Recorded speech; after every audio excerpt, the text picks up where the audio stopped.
evening.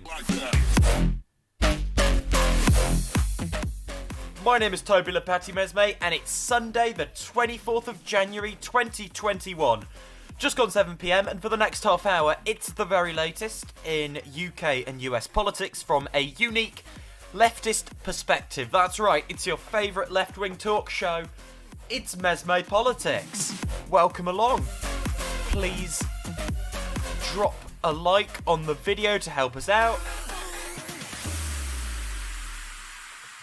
And come and get in touch in the chat throughout. We are on. Lots to get through.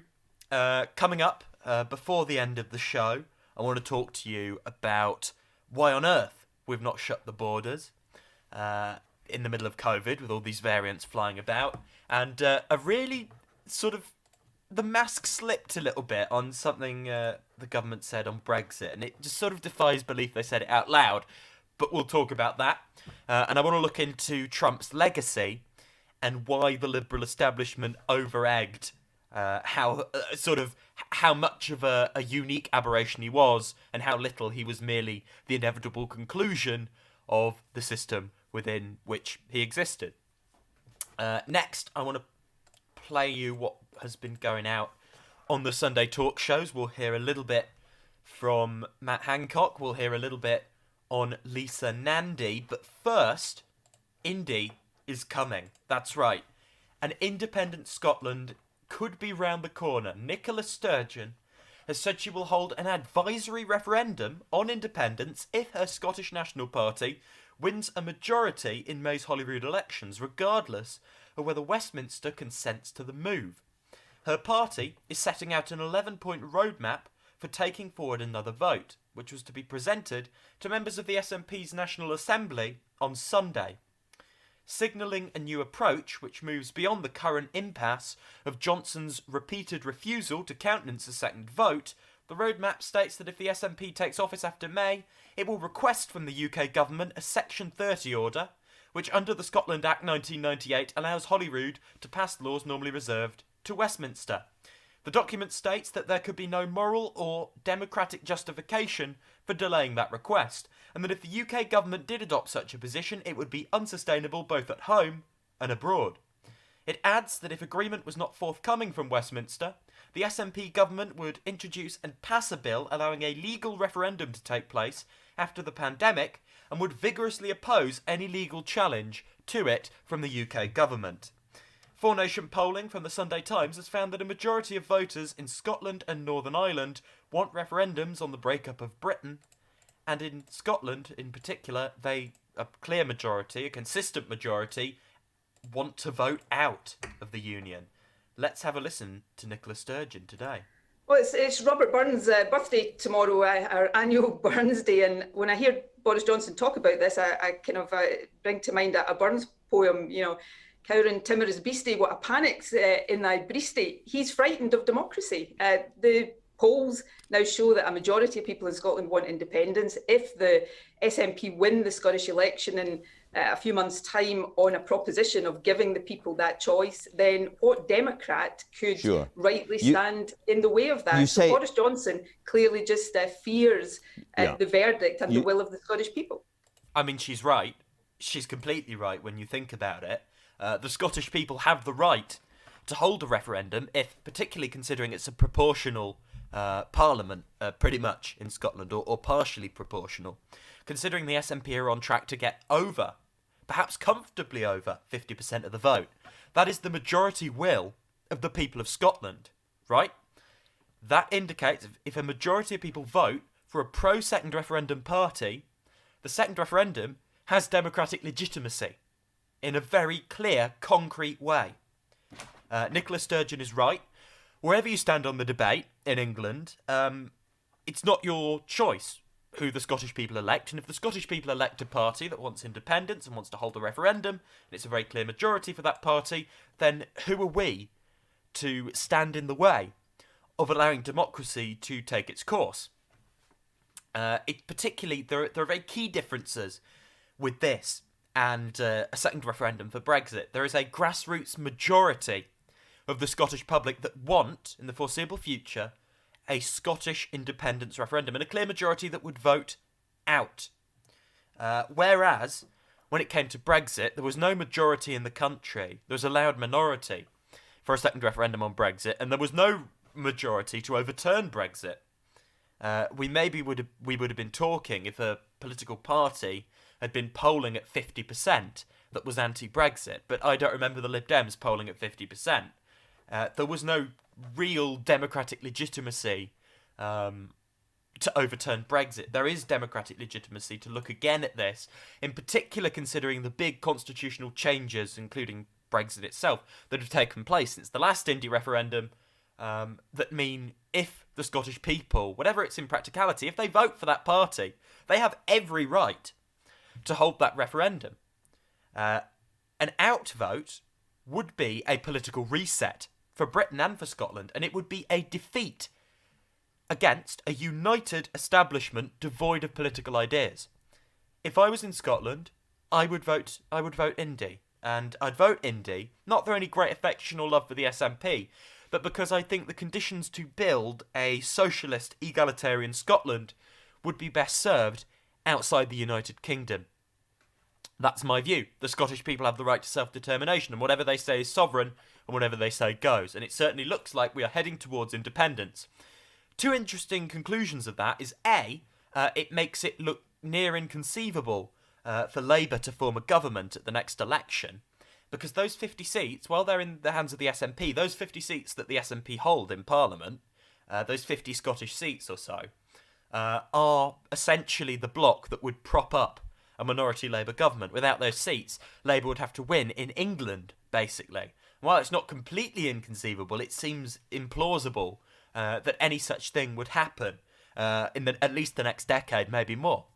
But again, that's no reason for them to stay in. I've heard some people say, I said this on Twitter last night, some people were saying no, they think that once the SNP's gone, England will be okay with Labour because there's no risk of the SNP being involved in a government.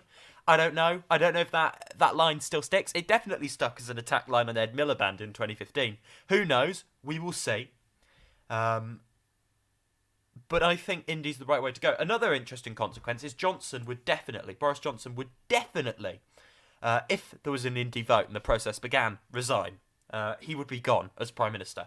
That would topple him, and he would forever be viewed, in shame and as a failure because he's made this one of his things. It's like him failing to deliver Brexit, failing to keep the union together would, besides failing to do Brexit, which he did do in the end, would be one of the most catastrophic possible things that could happen to his premiership. So much on that to come over the next few months and years. Matt Hancock talking on Mar today about the fact we're a long way from easing lockdown restrictions in the position we're currently in. Yeah, so we are in a situation where the new variant is, we know, quite a lot more transmissible. Sorry, this was on Ridge, and it's not Ridge presenting clearly, as you can hear. Thought it was Mar because he's got the same background. At least the potential of it being more deadly, and yet the lockdown restrictions we have this time round are looser than what we saw last summer. Does that need to be looked at? Does there need to be a tightening of restrictions? Well, there is early evidence that the lockdown is starting to bring cases down, but we're a long way from being low enough, because the case rate was incredibly high, and you can see the pressure on the NHS. You can see it every day. The NHS are doing an amazing job in incredibly difficult circumstances, and so I am confident in the measures that we've got in place now. What really matters is that everybody follows them, and the reason for that is not just the death toll each day, which is far too high, but also because the pressure on the NHS, including from people who thankfully come out of hospital alive, the pressure on the NHS is enormous, and that has knock-on consequences for people who suffer from all other illnesses. So it is very, very important that we continue to follow the rules. That's at the core of it, even whilst whilst we do everything we can to support the NHS through this.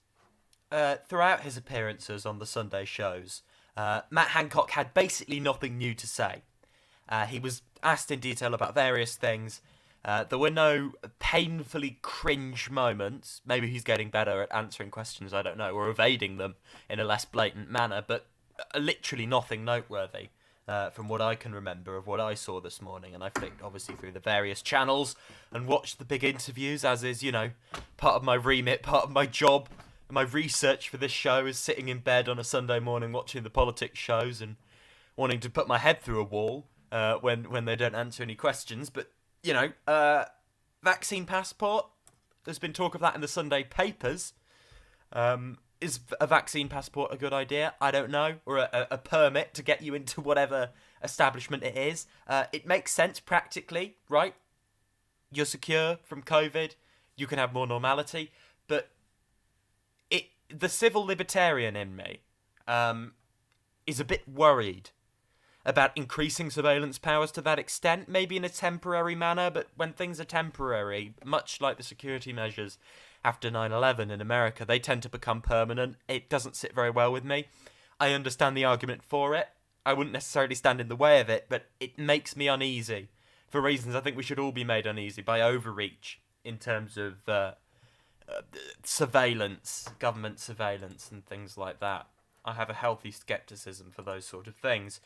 Lisa Nandy on the need for tougher borders. Absolutely right here. Have a listen. Let's talk about the vaccine rollout then. Do you think we should close our borders to incoming flights from countries which don't have high vaccine coverage? Well, I think the problem that's emerged is that although we've seen new strains of the virus identified in the UK, South Africa, Brazil and others, these are largely the countries where we have the capacity to actually map and track mutations of the virus. Scientists tell us that there are a number of countries where these strains are emerging that just simply do not have the capacity to map what is happening. So it's not just countries that have identified the strains of the virus that we ought to be careful about. Actually, what we're likely to be seeing, even if we haven't identified it, is strains emerging all over the world. So there is no question that we need to take border security far more seriously. We've been pushing the government to take tougher measures at the border since last spring. On Monday, we've got this delayed announcement, yet again delayed. Right. We would fully expect the government to bring in tougher quarantine measures. We would expect them to roll out a proper testing strategy, and we would expect them as well to start checking up on the people who are quarantining. Only 3 out of every 100 people who are asked to quarantine when they arrive into the UK actually faces any checks at all. That's just simply not sufficient. Look, she's right on borders. What she's saying, it's unique, right? Labour pushing the Tories to be harsher on border control. Reading is to your mind what... And it looks good politically for Labour, right? That will resonate well in I know it sounds juvenile and ridiculous, but it will. It will resonate with elements of Middle England that want to close borders anyway. Hearing Labour say those sort of things is never... And in an environment where it isn't coming from a place of xenophobia, it has a knock-on effect of looking quite good. It's quite nice for those sort of people, while not pissing off the sort of socially liberal progressive base, because we're doing this about health and safety rather than bigotry. Let's not return, of course, to Ed Miliband controls on immigration mugs. Please, dear God. That was controls on immigration. Labour. No, it's not what we're about. She got awful questions, did Lisa Nandy. Matt Hancock got lots of serious questions and was very much grilled as a sensible adult politician. Lisa Nandy was asked a string of bizarre questions about whether she wanted to abolish the armed forces and things like that. It was really like Fox News-esque from Andrew Marr. And I don't know if it's sexism or if it's just anti-Labourism, but do better. It was dire, absolutely dire journalism from the BBC, as it so often is. Now, in the race, this is from the New York Times, assessing Trump's legacy. In the race to the bottom for the title of worst American president, the same few sorry names appear at the end of almost every list, jockeying for last place. There's Andrew Johnson, whose abysmal behaviour during Reconstruction led to the first presidential impeachment. There's Warren G. Harding, responsible for the Teapot Dome scandal. There's hapless, hated Franklin Pierce, doomed, dead after 32 days William Henry Harrison, and inevitably James Buchanan, often considered worst of all because of how badly he bungled the lead up to the Civil War. But as historians consider the legacy of Donald J. Trump, it appears that even the woefully inadequate Buchanan has some serious competition for the spot at the bottom. Eric Raunchway, professor of history at the University of California, says Trump was the first president to be impeached twice and the first to stir up a mob to try to attack the Capitol and disrupt his successor from becoming president. These will definitely go down in the history books, and they are not good. Another says, I already feel that he is the worst, saying Buchanan was very bad, but not as aggressively bad as Trump. There's a few things to point out here. I think the first thing to point out is the liberal establishment clearly still don't realise that Trump was not the cause of America's ills, very much the symptom of them. The hysteria throughout the Trump era from segments of the media that were completely partisan on sort of the liberal centre-right spectrum has been corrosive. It's polarised things even more, and it's basically become, opposite Fox News as opposed to trying to be a sensible alternative to Fox News. And all the issues that brought Trump to rise need to be addressed. They're not being addressed. They need to be addressed, or something worse is going to come down the track. And as progressives, as the left, sort of resistance-type liberals are not our allies, because they are, in many cases, hostile to progressive policies. They hold demagogue-like positions on many areas of policy, and they have fed into this whole vacuous removal of fact, right? For every Democrats are paedophiles accusation, the other side comes up with Trump's in the pocket of Vladimir Putin. They're both ridiculous. It's true Trump has been historically corrosive from an orative sense, right, in terms of what he's saying. But other than that, he's governed as a Republican, and he has ripped the mask off much of what the Republican Party and US politics has come to be. He just showed it in an uglier way. This is a report from ABC News. Have a listen to Trump supporters on Biden's inauguration.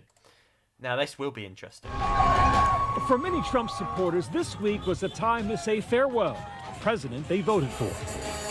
As President Trump arrived in West Palm Beach on Wednesday, he was greeted with the cheers of his loyal supporters. It's a send-off.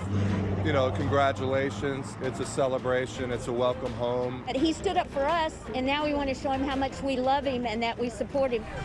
Among the crowd that day, Richard Snowden. It was a bit sad. I think most Trump supporters will admit that a few tears were shed. A parallel celebration as the rest of the country watched the 46th president of the United States be sworn in. I, Joseph Robinette Biden Jr., do solemnly swear.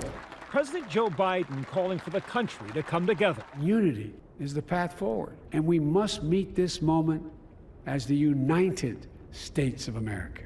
A desperate plea after a month that started with a failed insurrection at the U.S. Capitol, followed by the second impeachment of Donald Trump, charged with inciting that mob. On the heels of all of this, we spoke with 3 Trump supporters from 3 different states to pose the question, where do we go from here? And is unity possible at a time of deep divide? Joe Biden is now the president of the United States of America. What do you think? Well, I will never say anything bad about him. I will watch and take it all in. He is my president. He is our president. Good people have to wish only the best success for his administration. He's conducting funerals, baptizing people. You've had to be the misinformation police. Yeah, and actually, it's kind of interesting. There has been a little bit of frustration, I guess, maybe directed at me because I have to be the bearer of bad news and say, hey, I don't think Trump is going to swoop in at the last minute. It doesn't do us good for the wider world to see evangelicals getting sucked into all kinds of conspiracy theories about how Trump is going to serve 4 more years. Harvey estimates that about 90% of his congregation at Cross Assembly Church voted for Trump as they were reopening after a 7-week lockdown. The month of February, we had $20,000 in sales. The month of March, I had less than 1,000. Amy says she received federal aid and small business loans during the pandemic, but it wasn't always easy getting her money. It was rather difficult to find where you were supposed to go, which source you were to actually fill out the paperwork. But we did do that, and I was able to receive some money. Among Biden's initiatives today, setting up benefit delivery teams to help small businesses navigate complex federal and state programs. But Amy, who voted for Trump, says she's skeptical of it. I think on paper it might really be good, but are we creating another bureaucracy with this? Amy hopes small businesses will remain a priority for the new administration. Let's move forward. Let's heal. Let's get businesses back open, and let's support the small guy. I'm asking for a chance. Hey, would you look at that? They found some reasonable people. That's good. That's promising. Some of and we've seen them, the people who still don't accept it, are very much beyond help at this point. The reason they're beyond help is fully down to the GOP for years, since Reagan or before, basically debasing itself, being anti-intellectual, being anti-fact, and slowly pulling US politics to the right, embracing really fundamentalist, sort of regressive strains of evangelicalism, and essentially debasing itself bit by bit into something that the inevitable conclusion of which was the raid on the Capitol. The left has a unique role to play here, because the left has all the answers. You know, people who believe in QAnon, people who turn hard onto Trumpism. We actually have the answers, the real, serious, concrete answers to all the problems they feel and all the resentment they feel towards the political establishment, without falling into conspiracy or talk of satanic paedophile rings. So we have a unique role to play in terms of trying to help some of these people come back in. You can't get everyone, but help some of these people, sort of de-radicalise them and turn their energy and their passion onto genuine change that they can affect in their communities and at the national level. And spoiler alert, it's not in Trump's Republican Party. Quick update on polling. A new approval poll on Biden looks notably more promising, proving the previous one may have been an anomaly, may not have been accurate. This is from Reuters and Ipsos. So among adults, approve 55%, disapprove 32%. It's 57% among registered voters. I expected, 60, 55, 65. I think it can go higher if the administration does well tackling COVID. People approve 70% of how the administration's handling COVID. People support 54%. Reversing departure from the World Health Organization. People support 51%, halting construction of the US-Mexico border wall. People support 48% to 37%, ending restrictions on immigration and travel, cancelling the Muslim ban. 68% support a mask mandate. Rejoining the Paris Accord, 57% support. Worryingly, 51% think it's a bad idea to cancel the Keystone XL pipeline, but a plurality support the decision in the end. So there is reason to feel hopeful regarding the polling we're seeing from Joe Biden and his administration. Onto a bizarre story. British businesses that export to the continent are being encouraged by government trade advisors to set up separate companies inside the EU in order to get around extra charges, paperwork and taxes resulting from Brexit. This was reporting done by The Observer today. So UK small businesses are being told by advisors working for the Department for International Trade that the best way to circumvent border issues and VAT problems that have been piling up since the 1st of January is to register new firms within the EU single market from where they can distribute their goods far more freely. This is bizarre. Absolutely bizarre. I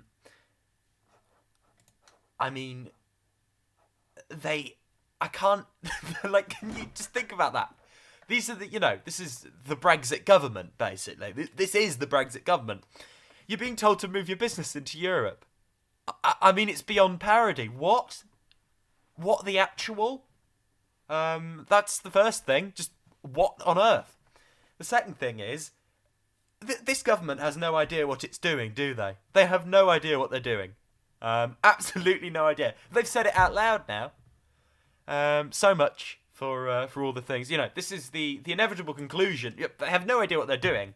This is clearly the inevitable conclusion. We're all paying the price for the right-wing sort of Brexit sect, making a lot of promises, over-promising, refusing to acknowledge the challenges up ahead, and not actually drawing up a roadmap. They have no idea how to create a post-Brexit settlement. They don't want to. Which is why voting Boris Johnson to get Brexit done was never a very smart idea, because while Brexit is done, it's not going to be a very pleasant Brexit. I mean, if that's not evidence enough, if the other day in the Financial Times, the report on slashing standards and sick pay, if that wasn't enough, maybe this will be enough. Literally telling businesses to relocate into the single market, which we've just left, and the government said it had a plan to keep us prosperous outside the single market. Much of the hysteria around Brexit has always been just that, hysteria. But this is dire. This is really, we're in the pits now. This is embarrassing. Really, really embarrassing. And it's all down to a government that clearly has no clue what it's doing, clearly had no plan for what to do once they actually Brexited. And as a result of that, we're sat here with no idea what we're doing. A government completely asleep at the wheel. And red tape and confusion and a lack of direction piling up.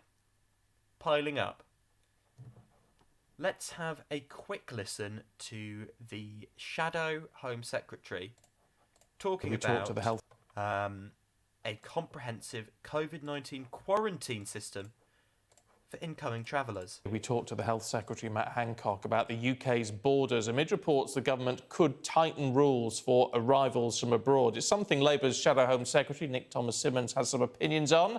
And he joins us now from South Wales. Good to see you. What should happen when it comes to border control, do you think? Well, good morning, Stephen, and obviously please do pass my best wishes to Sophie for a swift recovery. Nobody could say that the situation at our borders is satisfactory or that there is sufficient protection in place for our people against the different strains that could be coming from around the world. So we need now to put additional protections in place. We do need that effective border testing regime, and we also need an effective quarantining regime, which we've not had.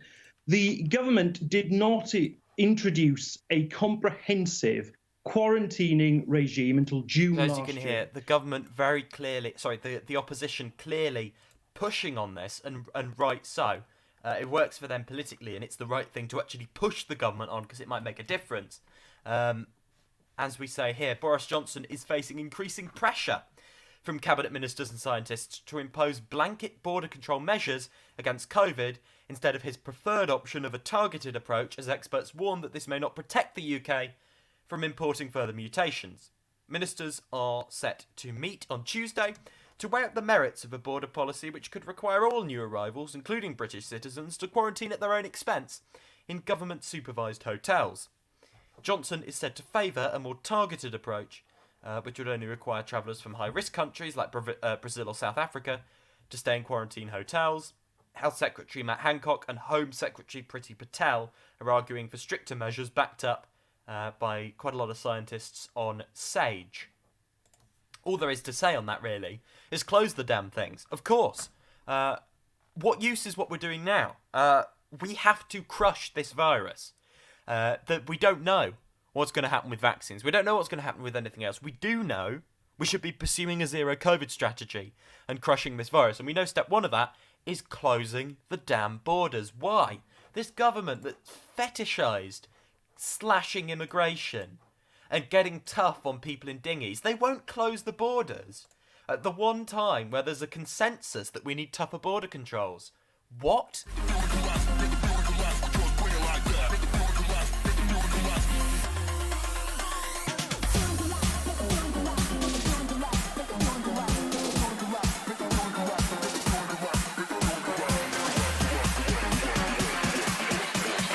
thank you for joining us today.